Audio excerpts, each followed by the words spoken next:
할렐루야. 오늘 본문 말씀은 우리에게 선한 것이 없습니다 라는 주제를 가지고 함께 말씀을 나눌까 생각합니다. 우리 옆에 계신 분과 함께 인사하겠습니다. 당신은 선한 것이 있습니까?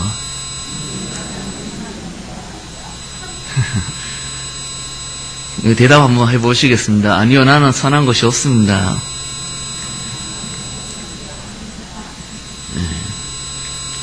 여러분들 선한 것이 없지요? 아멘입니다. 저도 선한 것이 없습니다. 그래서 설교할 때마다 늘 고민하는 것이 있습니다. 그렇지, 집사람도 그렇고 저희 부모님도 그렇고 저보고 하는 얘기가 있는데, 네가 설교하는 만큼만 좀 해봐라. 그렇게 말씀하시더라고요. 그래가지고 이 설교할 때마다 이게 참 고민이 되고 고충이 되는데, 나도 이거 못 사는데 이걸 어떻게 감히 말씀을 이렇게 살아라 선포할 수 있는가. 그러나 이미 승리하신 예수님, 그리고 이미 일하신 예수님을 믿음으로 말미암아, 의지함으로 말미암아 나가는 저와 여러분이 되기를 주의 이름으로 축복합니다. 오늘 본문 말씀을 보면은 재밌는 부분을 보게 됩니다. 이때까지 성경에 보면은 생육하고 번성하라 이렇게 말씀하셨던 그 하나님께서 레위기 12장을 통해서는 아이를 낳는 것이 죄다 이렇게 말씀하고 있다라는 것이죠. 아이를 낳는 것이 부정한 일이다. 12장 4절 5절 말씀을 보니까 그 여인은 아직도 30일을 지내야 사녀리 깨끗하리니 정결하게 되는 기한이 차기 전에는 성물을 만지지도 말며 성소에 들어가지도 말 것이며, 여자를 낳으면 그는 2해 동안 부정하리니 월경할 때와 같을 것이며, 사년이 깨끗하게 되면 66일을 지내야 하리라 이렇게 말씀하고 있습니다. 남자아이를 낳으면 7월 동안 부정하고 33일 동안 정결케 되는 기한을 가져야 되고요. 그리고 여자아이를 낳으면 14일 동안 부정하고 66일 동안 정결케 되는 기한을 가져야 된다라는 말씀이 오늘 말씀의 요약입니다. 이 율법을 통해서 산모는 아이를 낳고 난 뒤에 산후조리하는 그러한 기한을 갖게 함으로 어떤 그런 산후조리하는 데 있어서 그러한 기능을 갖도록 하는 율법이기도 한데, 오늘 말씀 통하여서 우리에게 하나님께서 주시고자 하시는 것이 무엇인가 우리가 함께 말씀을 나누고자 생각합니다. 첫 번째로 우리에게는 선한 것이 없다라고 말씀하고 있습니다. 성경에서 되게 많은 부분들이 생육하고 번성하라 또는 자녀들이 우리의 열매다, 상급이다 이렇게 말씀하는 부분들이 굉장히 많습니다.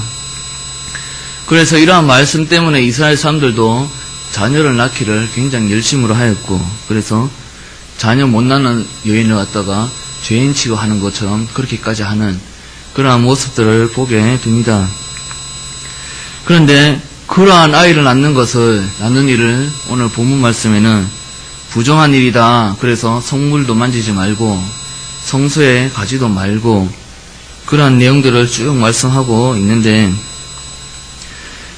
이것은 우리에게 선한 것이 없다 그렇게 말씀하시는 것이며, 시편 127편에는 자녀는 우리의 열매라 하셨기로 우리가 죄에 섰은 사망임을 본문을 통하여서 말씀하고 있다라는 것입니다. 이것을 우리가 깨닫기 위해서는 아담과 하와 가정 이야기를 알아야 됩니다. 아담과 하와는 에덴 동산에서 창조를 지원받고 굉장히 많은 것들을 누리며 살았습니다. 그러는 가운데 하나님께서 말씀하셨던 내가 선과 악을 알게 하는 나무의 과실을 먹지 말라, 먹는 날에는 내가 정령 죽으리라 말씀하셨던 그 명령을 어기게 됩니다. 그래서 아담과 하와가 정령 죽을 수밖에 없는, 그래서 에덴에서 쫓겨날 수밖에 없는, 더 이상 하나님과 동행하는 삶을 살아갈 수 없는 그러한 삶을 살게 됩니다. 그러나 하나님께서 우리 긍휼을 베푸셔서 정령 죽어야 되는 아담과 하와에게 은혜를 베푸시는데 살 수 있는 유일한 길을 열어주시는데 그것이 바로 하나님께서 약속하신 여자의 후손을 통하여서 살아가는 살 수 있는 길을 열어두셨다라는 것입니다. 그래서 아담이 본래 하와의 이름이 여자였는데 아담이 여자라 하지 말고 이제 하와라 해라 이렇게 이야기하면서 너는 산자의 어머니다, 생명의 어머니다 이렇게 이름을 붙이게 됩니다. 이것은 앞으로 우리는 죄인이지만 우리는 정녕 죽을 수밖에 없지만 앞으로 태어날 후손 중에 여자의 후손 가운데서 여자의 후손 때문에 우리가 이제는 살 수 있을 것이다 라는 의미에서 여자의 이름을 하와로 다시 개명시키는 그러한 내용들을 보게 되는 것이죠. 아담과 하와는 이제 죽을 수밖에 없는 죄인이 되어버렸습니다. 그런데 더 슬픈 일은 아담과 하와만 죽게 되는 것이 아니라 앞으로 계속해서 태어날 자녀들 그리고 그의 후손들 또한 이제는 정녕 죽게 되는 그런 존재가 되었다라는 것이죠. 그래서 이제 앞으로 태어날 내 아이가 이제 정녕 죽게 되었는데 그것이 얼마나 가슴 아픈 일이었겠습니까? 처음에는 에덴 동산에서 그렇게 부족함 없이 누렸던 그런 많은 복들을 내 자녀들은 이제는 더 이상 한 번도 누려보지 못하고 이제는 죽게 되었으니 이것이 얼마나 가슴을 아이들을 볼 때에 자녀들을 볼 때에 가슴 아픈 일이며 또 자신에게 있어서 죄책감이 되는 일이겠습니까? 그러나 다행히도 하나님께서 주신 은혜 여자의 후손을 통하여서 내가 살리라 살 길을 열어주겠다 이렇게 말씀하셨다는 거지요. 그런 가운데에 하나님께서 약속하신 언약 아담과 하와에게 있어서는 절실한 길이었으며 그리고 기대할 수밖에 없는 길이었다는 것입니다. 이 아담과 하와는 계속해서 여자의 후손에 대해서 기다리며 언제 주실까? 언제쯤 주시겠지? 그 아이를 통하여서는 우리가 살 길을 얻겠지? 그러한 계속 기대하면서 살아갔을 것입니다. 그렇게 살아갔다고 보할 수 있는 이유가 아담과 하와가 첫 애를 가졌을 때 아이의 이름을 짓게 되는데요. 그 아이 이름에서 아담과 하와가 얼마나 그러한 여자의 후손에 대해서 고대하고 기대했는지를 알 수 있습니다. 창세기 4장 1절 말씀에 아담이 첫 아기를 갖는 내용이 나오는데 아담이 그의 아내 하와와 동침하며 하와가 임신하여 가인을 낳고 이르되 내가 여호와로 말미암아 등남하였다 하니라 이렇게 말씀하고 있습니다.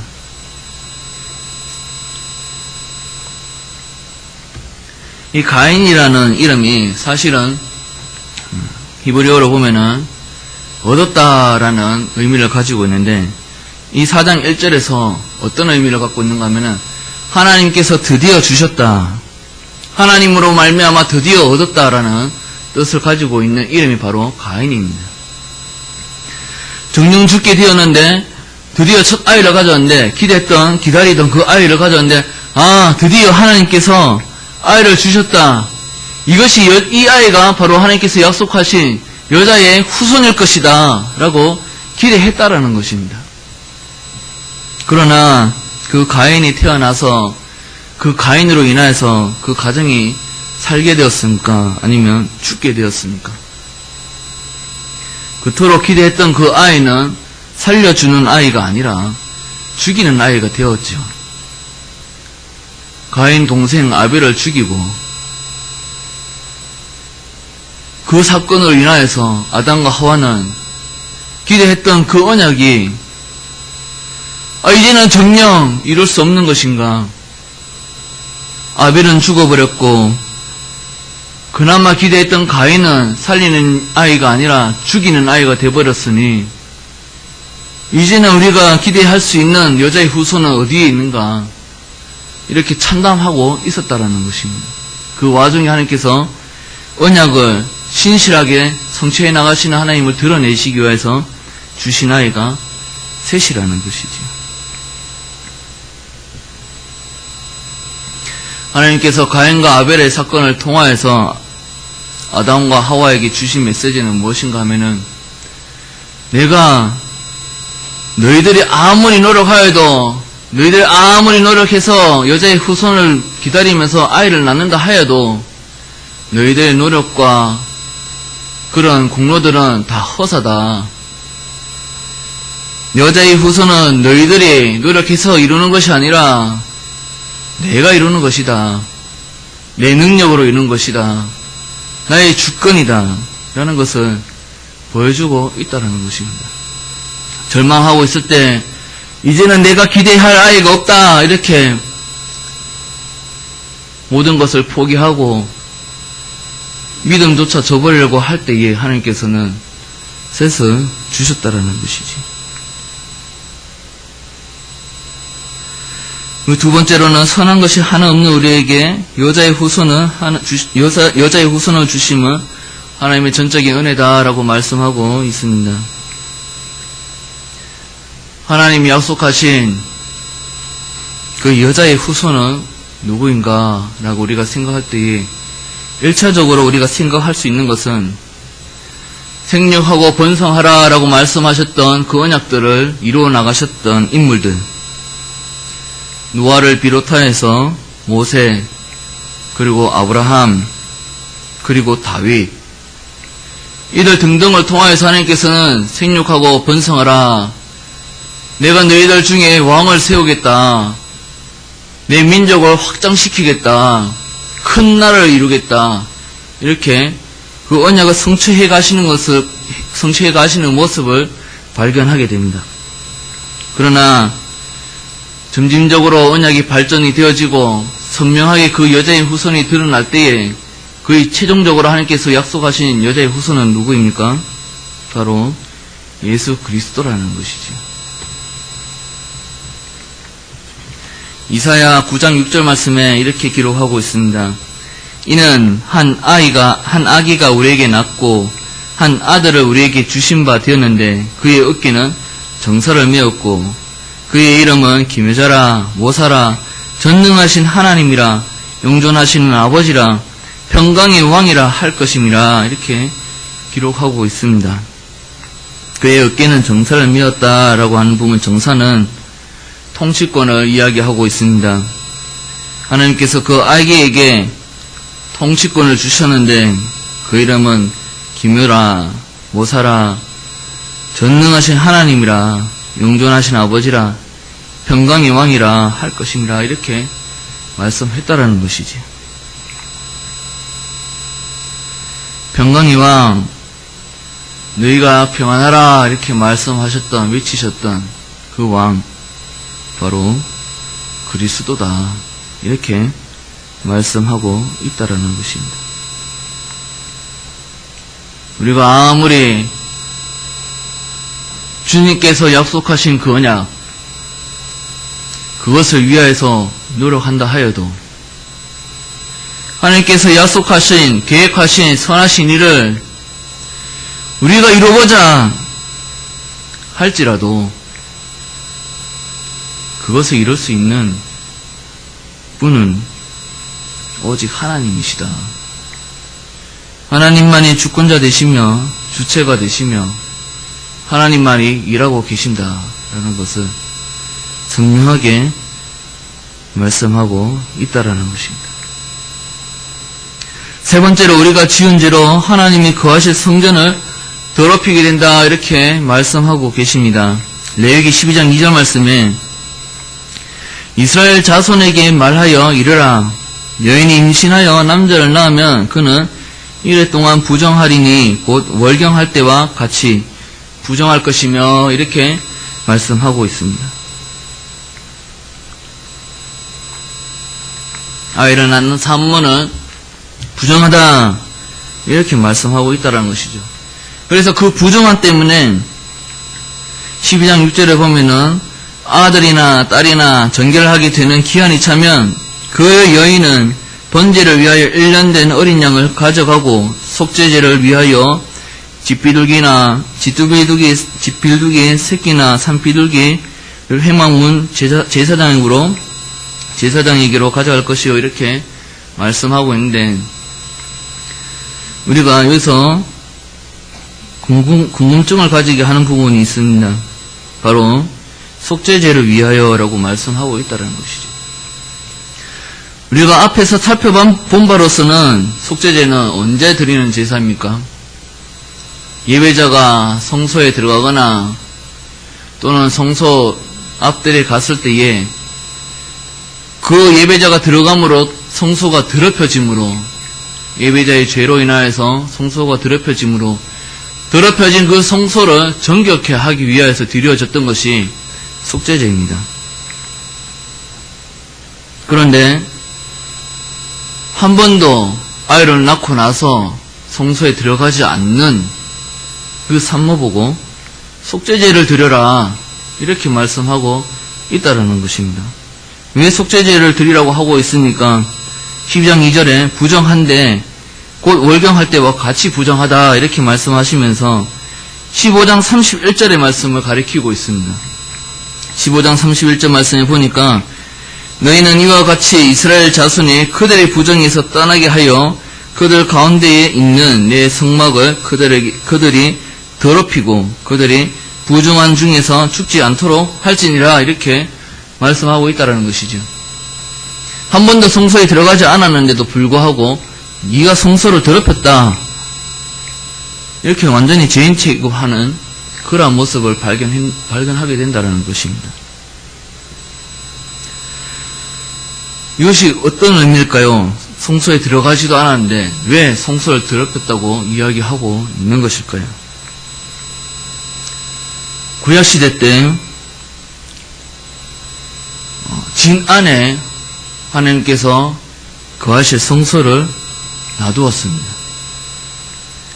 그리고 이스라엘 진중 가운데에 하나님의 거하실 성소를 두었다는 것은 어떤 의미를 가지고 있습니까? 하나님께서 이스라엘과 함께 하신다라는 의미를 가지고 있다는 것이지.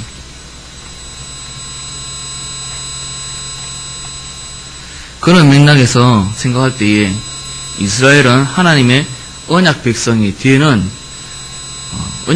되었다는 의미를 볼 수가 있습니다. 이것을 고린도전서 3장 16절 17절 말씀에 이렇게 이야기합니다. 너희는 너희가 하나님의 성전인 것과 하나님의 성령이 너희 안에 계시는 것을 알지 못하느냐. 누구든지 하나님의 성전을 더럽히면 하나님이 그 사람을 멸하시리라. 하나님의 성전은 거룩하니 누구를 거룩하라고 누구 보고 거룩하라 말씀하고 있습니까? 너희도 거룩하여라 이렇게 말씀하고 있다는 것이지. 너희가 곧 성전이다 지금 이렇게 말씀하고 있다라는 것입니다.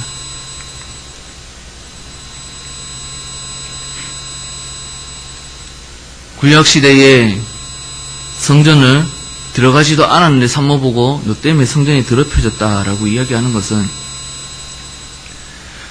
우리에게 선한 것이 없는 것, 이것을 보게 하시고 그리고 그 아이를 통하여서 볼 때에 우리의 죄값으로 사망의 열매를 얻는 것, 그것을 보게 하시고 유일한 우리의 소망은 그리스도밖에 없다라는 것을 보여주고 계시면서 너희가 내가 거하는 성전이니 너희를 거룩하게 하여라 이렇게 말씀하고 있다라는 것입니다. 계시록에서는 성전을 또 뭐라고 이야기하고 있습니까? 요한이가 하늘에 올라갔는데 하늘에 성소가 있는 줄 알았는데 아니 성소가 없다 이렇게 이야기합니다. 성소가 없는데 왜 성소가 없느냐 보니까 그리스도께서 성소다 이렇게 말씀하고 있다는 것이지. 이것이 무슨 내용입니까?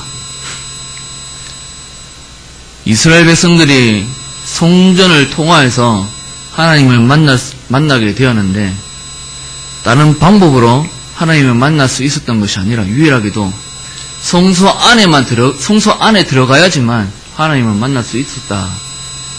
근데 요한계시록에 보니까 그 성소는 그리스도다. 다시 이야기하면 하나님 앞으로 나갈 수 있는 유일한 길은 그리스도밖에 없다. 그런데 우리가 성전이 된 것을 가만히 살펴볼 때에 하나님께서 우리를 성전 삼으시고 우리 안에 계신다. 우리 안에 자정하신다라고 말씀하고 있다는 것입니다.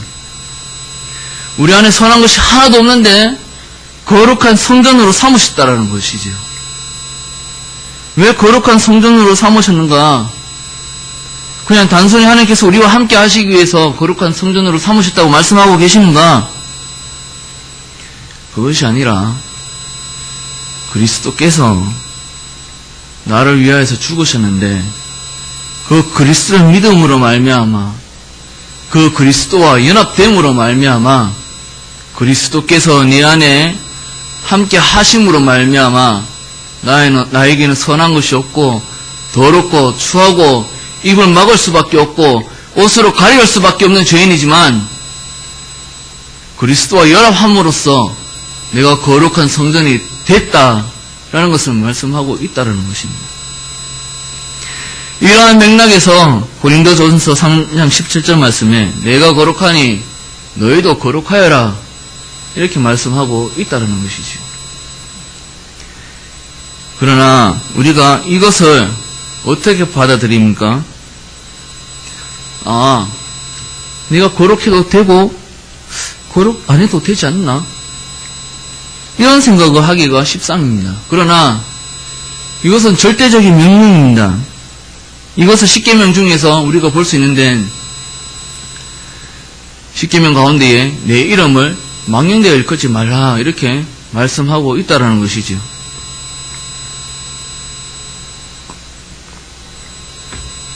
예수님께서 내 안에 거하시는데 그래서 내가 거룩할 수 없지만 예수님 때문에 내가 거룩하게 되었는데 내가 거룩한 삶을 살지 아니하면은 하나님의 이름을 망령되어 일컫는다라는 것을 말씀하고 있다는 것입니다.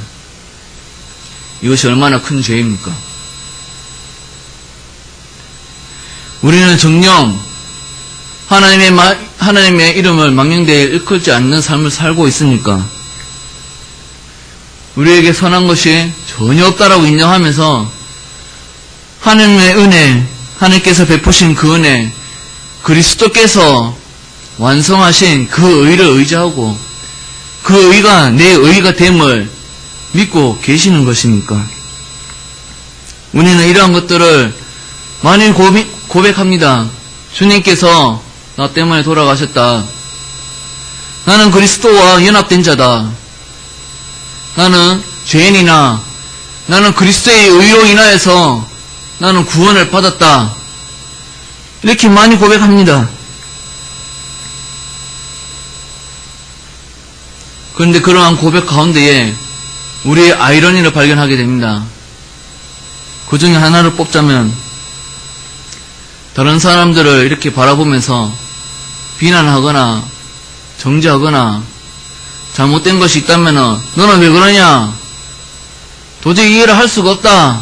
이렇게 정죄한다는 것이죠. 우리 안에 선한 것이 없다고 고백하는 입술을 가지고 그러한 고백된 삶을 살아간다라면은 나한테도 선한 것이 없는데 어떻게 남에게 너는 선한 것이 없다 이렇게 말할 수가 있습니까? 나의 단점 하나 발견하기도 어려운데 발견하여도 그것을 고치는 것이 쉽지가 않는데 어떻게 남에게 단점을 바라보면서 너 이거 고쳐라, 너 왜 이렇게 사니? 이렇게 말할 수 있다는 것입니까? 이것이 하나님 앞에서 나에게 선한 것이 하나도 없습니다 고백하는 모습입니까?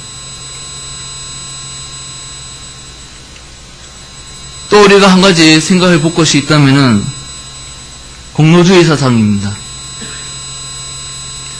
내 안에 선한 것이 하나도 없다라고 고백하는데도 불구하고 내가 기도를 많이 하고 말씀을 많이 보고 주일 성수하고 예배 빠지지 않고 그러한 나의 모습을 바라보면서 그러지 못한 사람을 바라볼 때 너 왜 그러니?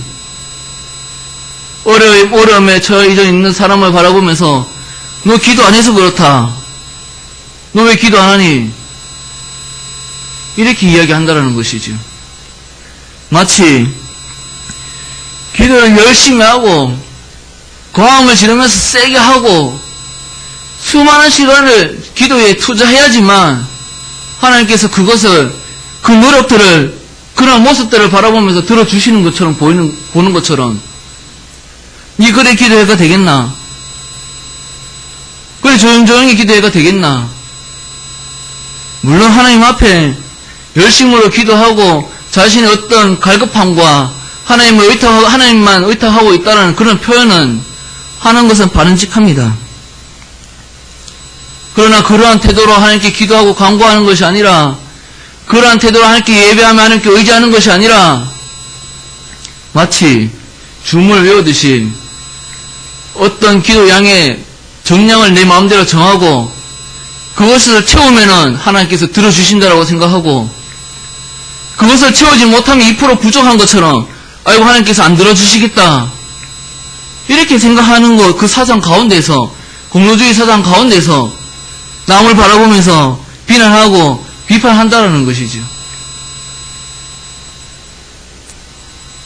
이러한 모습이 내 안에 선한 것이 하나도 없습니다라고 고백하는 모습입니까?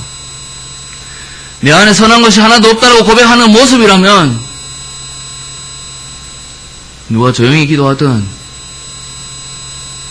상황과 형편에 따라 짤막하게 기도하든 그 상황과 처지를 보시고 하나님께서 그것을 들으시는 하나님을 믿어야 할진데,